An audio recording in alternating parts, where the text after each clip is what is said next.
जनपद प्रयागराज में प्रगतिशील समाजवादी पार्टी के पदाधिकारियों से खास बातचीत की हमारे प्रधान संपादक उदय यादव ने।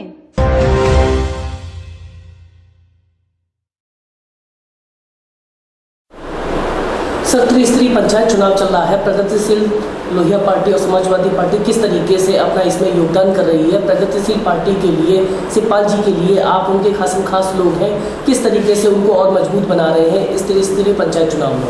बता रहा हूँ। मैं संतोष कुमार यादव, आर्मी के नाम जाना जाता हूँ। मैं सेना में सर्विस किया हूँ और मैं प्रतापपुर से मैं चुनाव लड़ रहा हूँ। माननीय राष्ट्रीय अध्यक्ष जी का यहाँ पर मैं कार्यक्रम लिए आए थे तो मुझे प्रतापपुर विधानसभा से प्रभारी नियुक्त किए हैं। तो हम लोग यहाँ जिलाध्यक्ष जी से, मंत्री जी से मिलकर के 18 कैंडिडेट यहाँ पर खड़े किए हैं। 18 कैंडिडेट प्रगतिशील समाजवादी पार्टी से खड़े हैं। जो जीत के आएंगे उनका भी स्वागत है, जो हारते हैं उनका भी स्वागत है। और कोई भी आना चाहता है तो हमारे पार्टी में शामिल हो सकता है। और अभी बहुत ऐसे कैंडिडेट हैं जो अन्य पार्टियों से टिकट नहीं पाए हैं, वो हमारी पार्टी में शामिल होने के लिए तैयार हैं और उनको शामिल किया जा रहा है। हम लोग राष्ट्रीय अध्यक्ष जी के कहने पर कार्य कर रहा हूँ। जो उनका दिशा निर्देश है माननीय शिवपाल जी का, हम उनके निर्देशों का पालन कर रहा हूँ। क्योंकि हम लोग सेना के हैं, हम लोग दरबदलू नहीं है, सेना की तरह सेवा कर रहा हूँ और पार्टी की हमेशा सेवा करता रहूँगा। जिंदगी पर्यंत जब तक जीवन है तब तक सेवा करूँगा। मैंने आपसे कहा था, आज भी कह रहा हूँ और ठीक से सेवा हो रहा है। और हम लोग जो है जो कैंडिडेट लड़ रहे हैं उनका मदद जाकर वहाँ कर रहा हूँ तो करूँगा। और जीतने की ज़्यादा संख्या में और कई प्रधान भी मैंने खड़ा किया हूँ। कई प्रधान, कम से कम 50 सैकड़ों प्रधान हैं जो कि जीतने कगार पर हैं। सारे जो जीतेंगे मैं सभी, फिर मैं पुनः मीटिंग कराऊंगा, साहब से मिलाऊंगा। प्रगतिशील समाजवादी पार्टी के राष्ट्रीय अध्यक्ष जी से मैं सभी का मिलाऊंगा, सभी को जो जीत रहे हैं, जो हारेंगे उनको मिलाऊंगा। मैं मुलाकात करने के लिए बोला हूँ। इसी स्तर पर हम लोग अच्छे ढंग से काम कर रहे हैं। जनपद प्रयागराज में संतोष यादव जी के नेतृत्व में कितने लोग त्रिस्तरीय पंचायत चुनाव में खड़े हुए हैं? जिला पंचायत सदस्य के लिए 18 लोग खड़े हैं, 18 लोग खड़ा किए हैं। और प्रधान जी प्रधान तो मैं क्या हूँ कम से कम 100 के लगभग में, लेकिन 60-70 जीतने वाले हैं प्रधान। और बीडीसी अनगिनत है, खड़ा किए हैं, अनगिनत जीतेंगे। अच्छा, मेरा एक सवाल और है, क्या अगली बार विधानसभा के लिए आप एक मजबूत चेहरा है?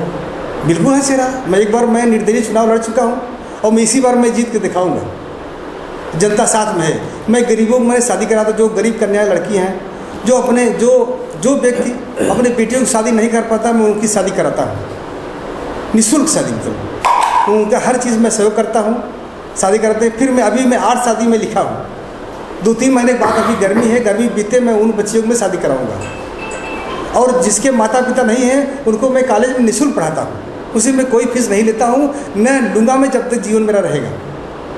ये मेरा है। और जैसे अगर मैं कभी भी ज़िंदगी में अगर मैं विधायक बना या कोई मुझे पद दिया गया ठीक ठाक से, मैं सहयोग करने लायक रहा, तो जो कमीशन खोरी मैं बंद कर दूँगा। ये सेना का आवाज़ है जिस पर पूरा देश विश्वास करता है। सर 2022 में अगर 2022 में प्रगतिशील समाजवादी पार्टी की सरकार बनती है और आप विधायकी जीतते हैं, तो क्या हम ये समझे हम अगले मंत्री से बात कर रहे हैं? अभी तो नेताजी हमारे बताएंगे, राष्ट्रीय अध्यक्ष जी बताएंगे। हमारे दर्शकों के लिए क्या संदेश रहेगा सर आपको? संदेश रहेगा मैं निष्पक्ष मैं जो सेवा करूँगा, ये जाने निष्पक्ष, कोई लालच नहीं, मैं सिर्फ सेवा करना जानता हूँ बस, सही रूप से। जो चुनाव लड़ रहे हैं उम्मीदवार, उनसे क्या आपकी उम्मीदें हैं? उनके लिए क्या संदेश रहेगा आपका? उनको अपने पार्टी का पूरा कानून कायदा बताया जा रहा है कि आपको जनता की सेवा करना है। जो सरकारी, जो गवर्नमेंट का जो जैसे जो सरकार चल रही है, जो चलता है, जो चलेगा, उनकी योजना को वहाँ तक पहुँचाना है, उनका यही काम होगा। क्योंकि योजनाएं सरकार आती है, कागज़ में ही रह जाता है और चला जाता है। बहुत बहुत शुक्रिया सर। और मेरा अगला सवाल है श्री मंजे सर आपसे कि प्रगतिशील समाजवादी पार्टी किस तरीके से यहाँ पे और मजबूत हो रही है आप लोगों के नेतृत्व में? प्रगतिशील समाजवादी पार्टी लोहिया, हमारे राष्ट्रीय अध्यक्ष शिवपाल यादव जी, मैं यहाँ अधिवक्ता सभा प्रयागराज का जिलाध्यक्ष हूँ और मैं अपने भाई अनुज संतोष जी को धन्यवाद अदा करता हूँ कि ये सामाजिक कार्य में आए दिन लगे रहते हैं। विद्यालय भी एक सामाजिक कार्य है और आपका समाज में एक अच्छा सराहनीय कार्य है। अब पार्टी लेवल पर अगर हम लोग आते हैं तो प्रगतिशील समाजवादी पार्टी लोहिया राष्ट्रीय अध्यक्ष जी ने यहाँ प्रयागराज में हमारे 18 कैंडिडेटों का उन्होंने समर्थन किया है। ग्राम प्रधान और क्षेत्र पंचायत बीडीसी का जो नीति इसमें हम लोग समर्थन नहीं करते हैं। जिला पंचायत स्तर तक ही हम लोग पार्टी का समर्थन रहता है। बाकी जो लोग लड़ते हैं, जो लोग जीत कर आते हैं, उनका भी वेलकम है। जो लोग हारते हुए मायूस ना हो, उनका भी वेलकम है। चूँकि हर पद पे 8-8, 10-10, 15-15 कैंडिडेट हैं, सभी का जीतना संभव नहीं है। जनता का जनार्दन होता है, जनता हमारा भगवान है। जनता के वोट को स्वीकार करना चाहिए। वो जिसको जिताते हैं उनको स्वीकार करना चाहिए और हम लोग नेता अगर हैं, अपनी कमियों को सुधारते हुए जनता के बीच में हो सकता है कुछ हम लोगों की आगे की कड़ी रह गई हो, तो उनका विश्वास जीतना है। और प्रगतिशील समाजवादी पार्टी में हम ज़्यादा से ज़्यादा लोगों को जोड़ करके उनको मजबूत बनाना है।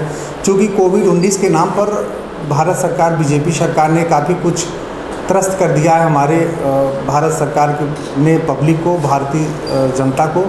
कोविड-19 के नाम पे गाइडलाइन है, पालन होना चाहिए। WHO का रिपोर्ट है और सुप्रीम कोर्ट का गाइडलाइन है। क्योंकि मैं खुद अधिवक्ता हूँ, इस बारे में इस पर थोड़ा सा फोकस डाल रहा हूँ। लेकिन सरकार की जो एक पॉजिटिव होना चाहिए कोविड-19 के नाम पे, वो नहीं हो पा रहा। ये शोषण है। कभी मास्क के नाम पे चालान, कभी आपका जो है डिस्टेंसिंग नाम पे चालान, कभी जो है लॉकडाउन लगा देना, जनता को ना बताना, कभी जनता को बिना बताए, बिना जनता को कॉन्फिडेंस में लिए सरकारें काम करती हैं। हम लोग अपने पार्टी की तरफ से और नौजवानों की तरफ से, जनता की तरफ से इनका विरोध करते हैं। सरकार को महामारी कोविड-19 का नियमानुसार पालन करना चाहिए। हम जनता भी उसके लिए स्वीकार करते हैं, लेकिन ऐसी चीज़ों को रखें जिसमें जनता की परेशानी कम से कम हो और कोविड-19 का हम लोग सामना भी कर लें और इससे महामारी से हम लोग निजात भी पाएँ। लेकिन इसमें सरकार ने बहुत उपेक्षित कर दिया है। हर जनता बहुत पीड़ित है, नौजवान से लेके रोज़गार से लेकर के, एजुकेशन से लेके, स्वास्थ्य लेके। अभी कल के अखबार आप पढ़िए तो कोविड-19 में वैक्सीन की कमी आ गई है।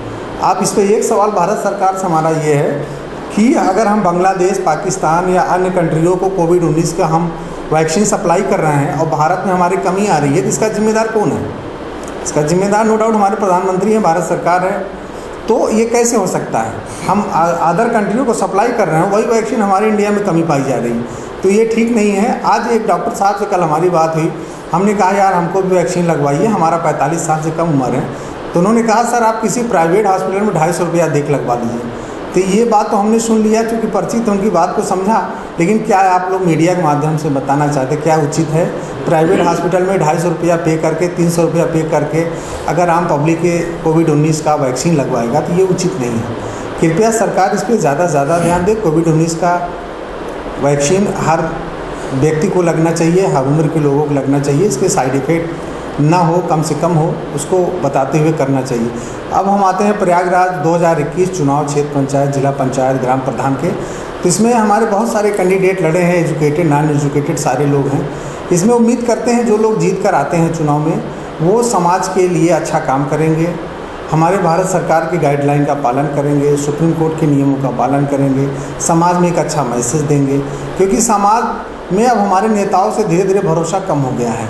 इसका कारण यह है कहीं कहीं नेता उनसे अनुकूल नहीं है, उनके मनोवृत्ति से अनुकूल नहीं है। कृपया कोशिश यह है कि जो भी लोग आए समाज में अच्छा काम करें, उनकी आवश्यकताओं के अनुसार काम करें। जनता की हमारे बहुत बड़ी समस्या नहीं है, उनकी बिजली, पानी, सड़कें, शिक्षा, स्वास्थ्य और शादी, ये सब चीज़ें अगर हमारे नेता, हमारी सरकार इसको करने में कायदे से सक्षम है तो इसमें बहुत दिक्कत नहीं आती। लेकिन इसी करने में इतनी कंजूसाई, इतनी हरामखोरी, इसमें जमाखोरी हो जाती है कि पब्लिक त्रस्त हो जाती है। आज कई ग्राम सभाओं में हम लोग टाल के मीडिया के माध्यम से देख रहे हैं कि जनता नाराज़ है वोट के नाम पे। कहते भैया आते हैं, काम वोट मांग चले जाते हैं, काम कुछ नहीं करते हैं। तमाम वार्डों में हम लोग गए तो जनता की यही एक शिकायत है कि वोट जो लोग जीत के चले गए अब तक पिछले रिकॉर्ड में, उन्होंने मन मुताबिक काम नहीं किया। तो हम लोग नए लोगों से अपेक्षा करते हैं, उम्मीद करते हैं कि वो लोग अच्छा कार्य करेंगे।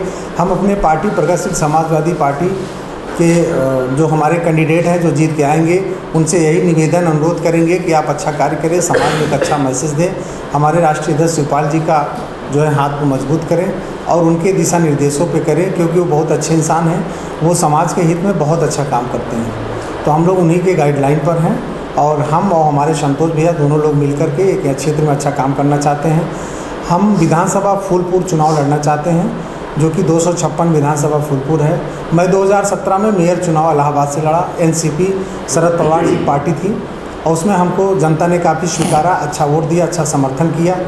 तो इसी जनता के विश्वास पर हम अपने होम क्षेत्र से 2256 फूलपुर विधानसभा से चुनाव लड़ना चाहते हैं। अगर हमारे राष्ट्रीय अध्यक्ष जी का अनुमति हुई तो हम लोग एक अच्छा रिस्पांस देंगे, जनता के बीच में अपनी पहचान बनाएंगे और हम लोग हर समय हर पैसा जनता के लिए ही देंगे। सर 18 से ज़्यादा आपके प्रत्याशी खड़े हुए हैं जिला पंचायत सदस्य के लिए, तो क्या ये समझा जाए कि अगला प्रगतिशील समाजवादी पार्टी का अध्यक्ष होगा यहाँ पे जिला पंचायत का? जी नो डाउट, अगर हमारी संख्या बढ़ती है तो हम प्रगतिशील समाजवादी पार्टी के तरफ से भी अपना अध्यक्ष खड़ा करेंगे। अब वो चुनाव बाद हमारी संख्या के ऊपर डिपेंड करेगी कि हमारी संख्या क्या है, उसी हिसाब से तय किया जाएगा।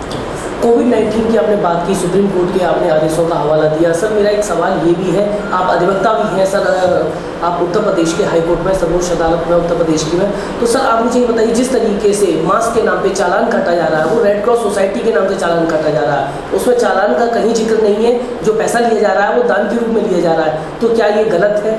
ये टोटल रॉन्ग है। गवर्नमेंट को इस पर लगाम लगाना चाहिए। ये जनता को उत्पीड़न किया जा रहा है, ये मास्क के नाम पे, हेलमेट के नाम पे, ये पूरी तरह से उत्पीड़न है। इसको चाहिए कि सरकार इस पे ब्रेक करे, क्योंकि जनता ऑलरेडी महंगाई से, कोविड से और कई सारी चीज़ों से अभी पीड़ित है। कुछ मौसम से, कुछ खेती बाड़ी से, कुछ स्वास्थ्य से। अभी मेडिकल आप चले जाइए, हम अभी कोविड-19 में बीमार हो जाए हमारा कोई साथी, तो आज हमारा एडमिशन नहीं होगा, वहाँ 3 दिन लगेगा हमको एडमिशन होने में, जो कि हमारी जीवन रेखा 2 मिनट 4 मिनट की होती है। अगर हमको टाइम पे मेडिसिन दवा नहीं मिल पाएगी तो हम नहीं चल पाएंगे। तो सरकार यहाँ वो बेहतर काम करने की हम लोग अपेक्षा करते हैं कि जो भी प्राइवेट हॉस्पिटल उनको भी हायर करे, उनको भी कोविड-19 के लिए वैक्सीन के लिए कहे, उनको एडमिट होने के लिए कहे। आज के डेट में हमारे कोरोना से पीड़ित जो भी साथी हैं, बंधु हैं, भाई हैं, उनको कोई डॉक्टर देखने को तैयार नहीं है। तो सरकार की कोशिश होनी चाहिए कि उनको भी इलाज मिले, अच्छा इलाज मिले। और इस समय बेली में मेडिकल कॉलेज में कहीं कोई जगह नहीं है। हमारे वहाँ पे जो भाई बंधु मरीज़ बाहर ही डेथ हो जा रही है, उनकी गेट पर ही डेथ हो जा रही है। तो आपके मीडिया ने कई बार दिखाया है, परसों पेपर में है, नर्सों के पेपर में है, कल के भी अखबार में है। तो ये सब चाहिए कि सरकार इस पर और मजबूती से काम करे। कहीं कहीं सरकार इस पर काम नहीं कर पा रही है और जनता अपने को ठगा हुआ और पीड़न महसूस कर रही है। युवा साथियों के लिए क्या संदेश रहेगा आपका, जो चुनावों में इस वक्त प्रतिवाद कर रहे हैं? हमारे युवा साथियों के लिए हमारा ये संदेश, इसमें बढ़ चढ़ के हिस्सा लेना चाहिए और एक अच्छा, मजबूत, पढ़ा लिखा, समझदार कैंडिडेट का चुनाव करना चाहिए जो समाज के हित में हो। हमारी युवा पीढ़ी पूरा समाज बदल सकता है।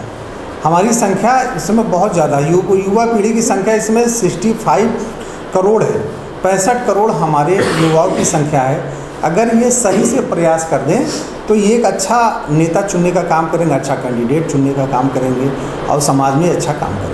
मेरा सवाल आप दोनों सीनियर्स के लिए है। सर जिस तरीके से उत्तर प्रदेश में अपराध बढ़ रहे हैं, तो सरकार को लेकर आप लोगों के मन में क्या स्थिति उत्पन्न हो रही है? नाबालिगों के साथ रेप हो रहे हैं, महिलाएं सुरक्षित नहीं है, कोई घर से बाहर जा रहा है, शौच के लिए जा रहा है, किसी तरीके से अपराध घटित हो रहे हैं, हत्या हो रही है, रेप हो रहा है, किस तरीके से आप 2017 के बाद जब से ये सरकार यूपी में आई है तब से पूरी तरह से फेलियर साबित हुई है। किसी भी मुद्दे पर इनका ही जो मैनिफेस्टो है चुनाव पीरियड में उठा के देख लीजिए, उस पर एक भी वर्क इन्होंने नहीं कर पाए हैं।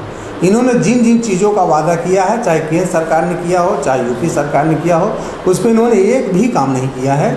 और ये सरकार को चाहिए कि जिनका जो काम है, साधु संत है, वो मंदिर में रहें, जो पढ़े लिखे हैं वो आके सरकार चलाएं, वो मुख्यमंत्री बने, सांसद बने, विधायक बने। चूँकि तभी समझदारी आएगी, तभी समझने की क्षमता होगी।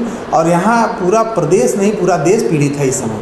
तो हमारे सरकार पूरी तरह से फेलियर है। गवर्नमेंट को चाहिए, अगर उसको सरकार आगे चलानी हो तो इस पर कायदे से मजबूती से डिसीजन लेना पड़ेगा। आप इसको किस नज़रिए से देखते हैं सर? नज़रिए से ये देख रहे हैं कि सरकार को थोड़ा सख्ती करना चाहिए बदमाशों पर। जो बदमाश हैं, जो क्राइम लोग हैं, उनके ऊपर सख्ती करें और सख्ती कर दे, सब ठीक हो जाएगा। तो सर क्या प्रगतिशील समाजवादी पार्टी की सरकार आएगी तो इन लोगों पर सख्त कार्रवाई होगी? बहुत सख्त कार्रवाई होगा, 100% सख्त होगा। और इस समय जो मुख्यमंत्री जी हैं उससे मेरा निवेदन है, जो सख्ती की है और सख्ती करें, सब फिट हो जाएंगे। सख्ती करने का आवश्यकता है बस। जो क्राइम लोग, जो बदमाश लोग हैं, इनके ऊपर सख्त कर दें, सब ठीक हो जाएगा। प्रगतिशील समाजवादी पार्टी की अगर सरकार आती है तो मैं पहला 3 चीज़ों के लिए निवेदन करूंगा राष्ट्रीय अध्यक्ष जी से। अब हम अपने मित्रों इलाहाबाद के माध्यम से, प्रयागराज के माध्यम से, कि हमारा एजुकेशन फ्री होना चाहिए बच्चों के लिए। हमारे गरीब भाई बंधु चाचा दादा अपने बच्चों को नहीं पढ़ा पाते। स्वास्थ्य फ्री होना चाहिए। सरकार का इतना बजट है कि हम स्वास्थ्य पे, शिक्षा पे, भारत सरकार के पब्लिक को हम सहयोग कर सकते हैं। और अगर हमारा युवा पीढ़ी बहुत ही अच्छा है, बहुत ही समझदार है, लेकिन उसको मौका नहीं मिलता काम करने का। अगर उसको एक अच्छा अवसर दिया जाए तो वो अपने काम में निपुण है, माहिर है, लेकिन उसको अवसर नहीं मिलता, वो पक्षपात हो जाता है। कभी नौकरी के नाम पे, कभी बिजनेस नाम पे वो पक्षपात हो जाता है। वो कहीं न कहीं से फिर संकुचित हो जाता है हमारा नौजवान।